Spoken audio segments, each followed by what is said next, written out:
A lot of people say to me, how do you paint a summer tree? Well, not difficult. You get a reasonable size brush, about that sort of size, number 6 possibly, depends on the size of paper.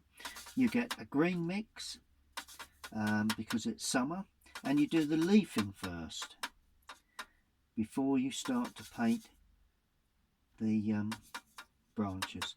Then you start off with a colour that's fairly yellow, fairly light, and I always use, some people dot around like that, but I always use the side of the brush because I want to paint the complete tree. I don't want to paint individual branches and leafing. I want to paint the complete tree, and I'm just, if the brush isn't completely loaded, but I'm trying to get the impression of branches hanging out, and as we go up to the top of the paper or the tree, it tends to open, tends to get less dense. But as you come down, I'm going in with a little darker just to get the you've got to remember the undersides of the branches are actually in a bit of shadow. So that's the way you do that. And the lower part is even darker, so just add a bit more blue. Really could add a bit of brown to that to really deepen the green. I like to be fairly dark in the real lower part, and also 1 or 2 little dark touches on the overhang of the branches. There you go.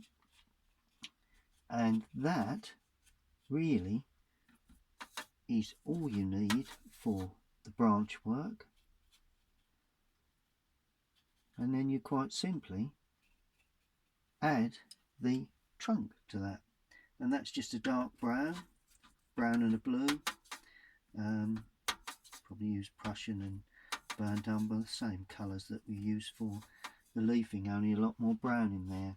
And all you do, we've got the trunk there, and we need to sit that into the ground,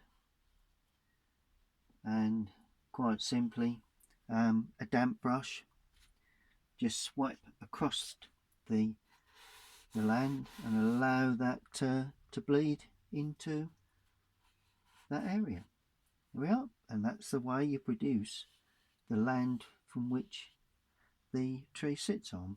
Then there you'd probably see the trunk, a little bit of a lighter area, and the trunk is slightly more narrow. You may very well see a branch coming off supporting some of the leafing. There may be a branch that breaks out there supporting that leafing. May even see the branch there again, and that may split there because it's higher up the tree. That's the trunk, main trunk area. And then you put in smaller branches to suit the top of the tree. Obviously, depending on the type of tree, and a lot will depend on the strata of the tree. But basically, that is a very simple way of producing a summer tree.